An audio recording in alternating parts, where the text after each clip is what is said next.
자, 예배한 여러분들에게 주님의 큰 은혜가 있기를 축원합니다. 자, 오늘 말씀. 이 하나님께서 우리에게 해주신 말씀이고, 우리가 감사에 대해서 어떻게 살아야 되는지 알려주는 말씀이에요. 특별히 오늘 이 추수감사절을 맞이하여 이런 말씀을 함께 나누게 되었습니다. 자, 옛날 이스라엘, 구약시대의 이스라엘에는 이 3대 명절이 있었어요. 유월절과 오순절, 그리고 초막절, 이 세 가지입니다. 유월절은 이제 이스라엘 백성이 애굽을 탈출하는 것을 기념하는 날. 오순절, 이날은 이제 그 당시에는 그쪽 지방은, 우리나라는 이제 1년에 쌀 농사를 거의 한 번 짓지만 그쪽은 거의 1년 내내 따뜻해서 농사를 한 2번 짓습니다. 봄, 여름, 가을, 겨울 다 지어요. 그래서 이제 봄 때쯤에 이제 농사하는 것을 기념하는 날이 오순절이고, 초막절은 이제 가을에 추수하는 걸 기념하는 우리나라의 추석과 같은 날입니다.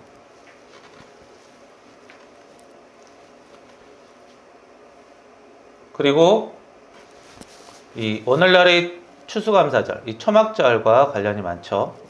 절기랑 날, 이제 계절이랑 따졌을 때. 근데 우리 사실 우리나라의 추수감사절은 이제 미국의 추수감사절에서 유래를 했습니다. 맨 처음에 미국이 이제 원주민만 살고 있을 때, 이제 영국에서 많은 사람들이 이주를 합니다. 새로운 땅이다. 금이 많이 있다더라. 땅이 많이 넓다더라. 그래서 자들 큰 빈 땅이 있는 줄 알고 영국이라는 나라가 많이 들어가요. 그 중에 이제 개신교인, 기독교인들도 꽤 많습니다. 그리고 그 일부 기독교인들이 미국에서 살면서, 원주민들 땅이었던 미국에서 살면서 이제 원주민들과 음식을 같이 나눠 먹고 하나님께 감사드리는 그런 일들을 몇 번 했어요. 근데 정식 명절이 되진 않았어요. 그러다가 이제 미국이 시간이 흘러서 이제 미국이 노예제도 때문에 남북전쟁을 하게 됩니다. 그리고 그때 링컨 대통령이 나타나죠. 그리고 그 남북전쟁이 마무리되면서 링컨 대통령이 이제 하나님께 감사를 드리고 서로 화합하자 라는 취지로 추수감사절을 국경일로 딱 정합니다. 휴일로 정해요. 그래서 나라의 명절로 정해버립니다. 그래서 이런 것들을 보면 이렇게 잘난 사람들, 좋은 사람은 좋은 일을 한두 번만 하는 게 아니라 여러 번 한다 라는 걸 알 수 있어요. 그와 반대로 나쁜 사람들은 나쁜 짓을 한두 번만 하는 게 아니라 또 많이 해요.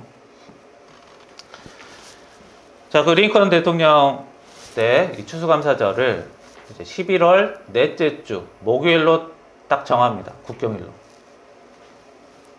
명절로 정해요. 그래서 오늘날 우리나라 추석과 같은 날로 정합니다. 그래서 그날은 미국인들, 이제 뿔뿔이 흩어졌던 가족들 한데 모아서 이제 음식 같이 먹고, 칠면조 고기를 특히 먹는다고 해요. 칠면조 고기나 이제 여러 음식들 같이 놓고 먹고, 함께 가족들이 모여서 오랜만에 모였으니까 놀기도 하고. 자, 그런데 이제 가족들 모여서 한데 모이고 놀고 또 갈 때 선물도 주고 하죠. 그러니까 이제 음식도 많이 사고 선물도 많이 사고, 이런 시장이 잘 돌아가는 때입니다. 우리나라도 명절에 시장이 잘 돌아가죠. 그리고 물건도 많이 가게 앞에 쌓아놓고 팔고요. 그런데 이제 미국의 네 번째 목요일 그 이후, 그 다음날 금요일날 이제 쌓아놨던 재고들이 많이 생깁니다. 그래서 그 재고를 계속 놔두기 어려워 이제 대량 할인을 합니다. 크게는 80%, 90%까지 할인을 한다고 해요. 그래서 목요일 다음날 금요일에 큰 할인을 한다고 해서 이제 블랙 프라이데이라고 날짜를 정해서 이제 미국 전역이 할인을 합니다. 그런데 할인을 해도 상품 개수가 한계가 있죠. 무한정 있는 건 아니니까요. 그래서 대부분의 매장들이 이제 선착순을 해요. 선착순 70%, 90% 이래요. 그러니까 이제 아침부터 줄 서는 거예요. 그리고 명절은 그냥 목요일인데 금요일 날 이렇게 많은 사람들이, 학생들도 학교 안 가고 줄 서서 이제 상품 사는 거예요. 그래서 많은 사람들이 1년 동안, 어떤 사람들은 1년 동안 돈을 모으고 살 거 있으면 그날 다 산다고 그래요. 현명한 일이죠. 알뜰하게 할인 잘 받아서 물건 사면 좋죠. 성경에서 예수님 달란트 비유할 때 돈을 땅에 가만히 두지 말라 했어요. 하인들에게 맡겼더니 어떻게 했어요? 굴렸죠. 사업을 해서 굴렸습니다. 사업할 때 어느 정도 위험이 감수했겠죠. 하지만 위험을 감수하고도 지혜롭게 굴려서 돈을 벌려고 했어요. 하다못해 은행 이자라도 받으라 했어요. 그러니까 자기 돈을 이리저리 잘 굴리는 것도 예수님의 가르침이에요. 괜히 물건 비싸게 사고 자기 돈 다 털리면 자기만 손해죠. 할인 잘 받고 적당한 가격에 사서 자기 돈 남겨서 자기 돈 관리하는 게 좋습니다.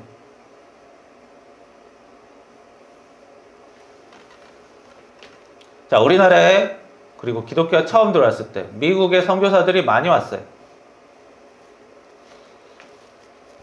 초창기에는 이제 예수님에 관한 절기, 성탄절, 부활절 두 개였지만 이제 미국 선교사들의 유입을 통해서 이제 추수감사절이 이제 같이 들어오게 됐습니다.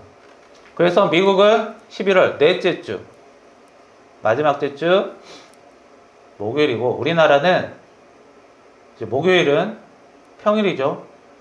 주일이 아니라서 예배드리기가 어려워요. 그래서 조금 앞당겨서, 목요일에서 한 3, 4일 앞당겨서 11월 셋째 주 일요일에 추수감사절로 정했습니다. 그래서 1년에 특별히 한 주일은 그동안 하나님께 받은 은혜 정식으로 절기로 지켜서 하나님께 감사드리고 서로 기뻐하자라는 취지로 이렇게 추수감사절을 지내게 된 것입니다. 우리 사람이 살려면 먹고 마실 수 있어야 돼요. 음식이 필요해요. 음식에는 식물도 있고 동물도 있죠. 근데 우리가 식물, 동물이든 자연에 있는 걸 채집하고 사냥해서 얻을 수 있어요. 그러나 이런 방법은 문제가 뭐냐면 많이 얻지 못해요. 사냥을 하려면 사냥감을 찾아야 되고, 쫓아야 되고, 뭐 기다리기도 해야 되고, 또 사냥을 해야 되고, 오래 걸립니다. 힘들고요. 식물도 마찬가지죠. 원하는 게 항상 있는 게 아니니까요. 식물이 하루 이틀에 다 자라는 것도 아니고, 열매를 맺는 것들은 몇 달씩 걸립니다. 그나마 대량으로 사냥해서 얻을 수 있는 것은 이제 어업이죠. 그러나 어업도 한계가 있어요. 흔히 말하는 낚시. 1시간 기다리면 한두 마리 잡을 수 있죠. 그런 식으로 잡으면 굉장히 효율이 떨어집니다. 그래서 요즘은 낚시를 음식을 얻으려고 하지 않고 그냥 사냥하는 그 손맛으로, 취미로 하는 것이죠. 그래서 식물이든 동물이든 물고기든 다 길러서 잡는 방식으로 우리가 음식을 얻습니다. 그게 많이 얻을 수 있어요. 빠른 시간에. 근데 동물들은 이렇게 키울 수 있지만 사람도 그럴 수 있을까요? 자, 사람을 가둬두고 밥만 주면 어때요? 싫어합니다. 자꾸 도망가려고 하죠. 감옥을 보면 알 수 있어요. 감옥 가면 어때요? 가만히 있어도 밥 주죠. 그런데 일 안 하고 밥 먹는데 그러면 되게 편하게 살아야 되는데 사람들이 싫어해요. 괴로워합니다. 스트레스를 많이 받아서 이 감옥에 갇힌 사람들끼리는 이제 우울해하거나 아니면 화가 나거나 둘 중에 하나라고 해요. 그래서 흔히 할 일 없고 딱히 마땅한 일이 없으면 밥 먹고 살기 힘들면 감옥이나 가야겠다. 우리나라 한국의 감옥은 되게 좋다더라. 이렇게 생각할 수 있는데 현실은 아니에요. 이 갇혀 살면 사람이 받는 스트레스가 너무 커서 예민해지고 무기력해지고 그러니까 어때요? 그 죄수들끼리 허건을 다툰대요. 괴롭히고 가뜩이나 그 흉악범들 많은 곳에 가서 그 사람들이 더 예민해지니까 서로 끊임없이 괴롭힌다고요. 그러니까 갇힌 것도 힘든데 옆에서 괴롭히니까 너무너무 괴롭다고 하더라고요. 감옥생활 쉽게 생각하면 안 됩니다. 근데 동물은 그렇잖아요. 동물들은 가둬놓고 밥 잘 주면 웬만하면 잘 살아요. 물론 동물들도 어느 정도 자유롭게 움직이고 싶겠죠. 하지만 사람들만큼은 아니에요. 밥만 잘 나오면 굉장히 잘 자랍니다. 그래서 이 가정에서 애완동물 키우는 것도 보면 개가 밥 주고 조금만 놀아주면 그리고 사실 많이 놀아주지 않아도 돼요. 그냥 자기가 알아서 놉니다. 잘 크죠? 근데 만약에 가축이 키우는데 놀아달라, 얘기를 해달라, 응? 이런 거 요구하고 저런 거 요구하고 이러면 어때요? 같이 살기 어렵습니다. 그냥 동물은 그렇지 않기 때문에 길러서 기르기가 쉬워요.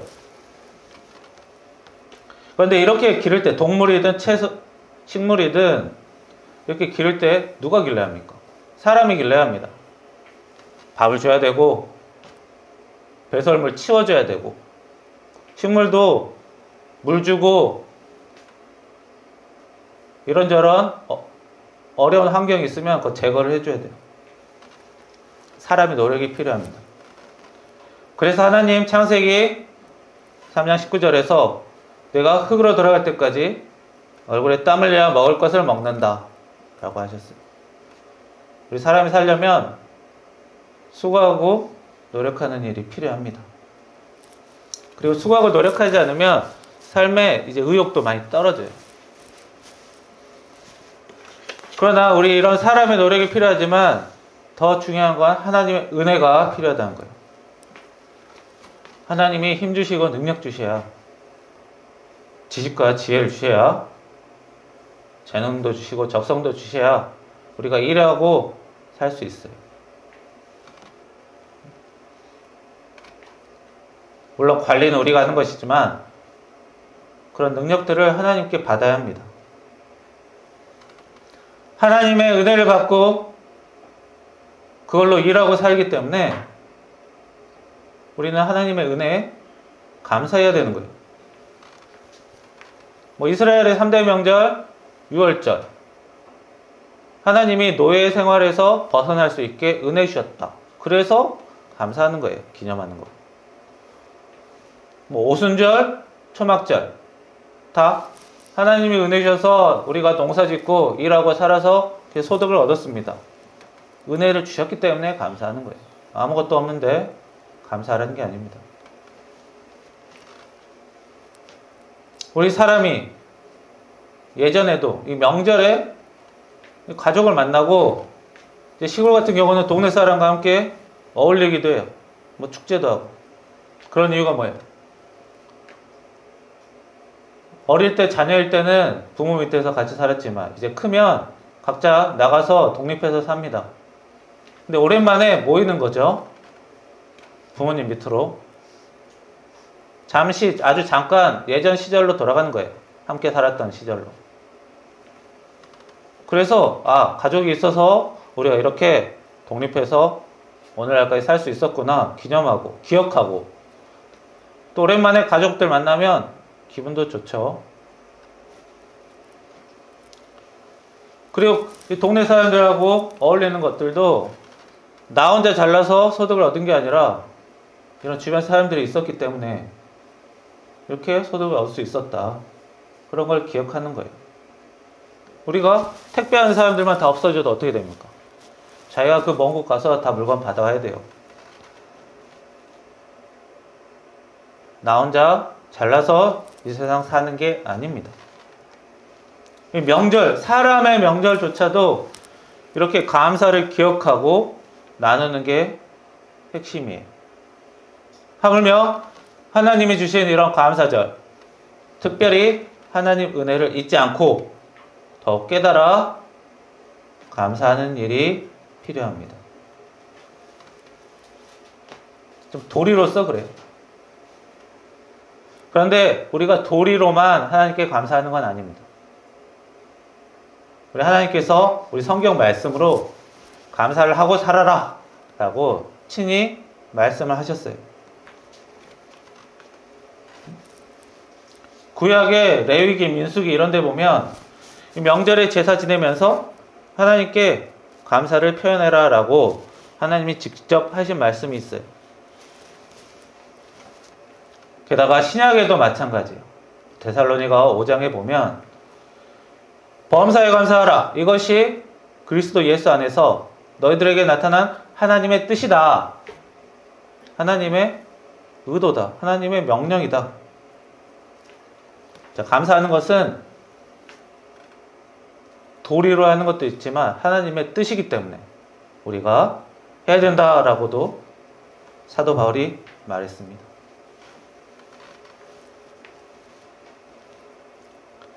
자, 하나님이 우리에게 감사를 말씀하셨고 우리가 또 은혜를 받았기 때문에 도리로서 하나님께 감사하며 생활해야 돼요. 만물의 창조자이신 하나님께서 친히 주신 말씀입니다. 그런데 우리가 부모로서 가족 생활에서 부모가 자녀에게 이제 나에게 감사하고 살아라 라는 말을 하기가 쉽진 않아요. 부모도 자녀에게 이런저런 것들을 주면서 대부분 당연하다고 생각하고, 자녀도 그걸 주는 사람도 우리도 부모한테 받은 게 있으니까 그런 거야 라고 생각하면서 당연하게 여기기 쉽죠. 그리고 괜히 그런 얘기하면, 자녀에게 그런 얘기하면 이제 생색내는 것 같아서 이제 부끄럽기도 하고요. 그런데 하나님께서 감사할 줄 알아야 한다는 것을 친히 말씀하셨어요. 그래서 어느 정도 어색하고 부끄럽더라도 이런 것들을 이제 가르쳐야 합니다. 그러나 부모가 직접 가르치기 어렵기 때문에 이렇게 교회에서 대신 가르치는 거예요. 부모가 직접 가르치는 것도 필요합니다.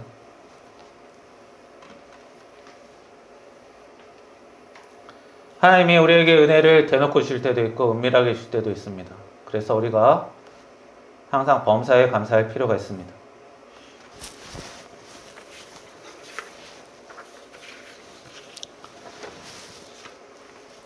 자, 우리 사람은 사람끼리도 베풀어주고 이제 베풀어 줄 수 있어야 되고, 또 도움을 받았다면 감사할 줄 알아야 됩니다. 그리고 그걸 가르치기도 해야 해요. 그냥 알아서 하겠지 라고 하면 잘 안 됩니다. 잊어버립니다. 하나님이 유월절을 주실 때 뭐라고 주셨냐면, 내가 너희들을 노예에서 해방시킨 것을 잊지 말라고 하셨어요. 까먹지 말라는 거예요. 가만히 냅두면 까먹어요. 우리가 하나님께 감사하는 것 그냥 가만히 있으면 자주 까먹습니다. 내가 도움을 받았다면 감사 인사하고, 내 가진 것도 일부분 주고, 이런 것들 가르치고 또 배워야 돼요.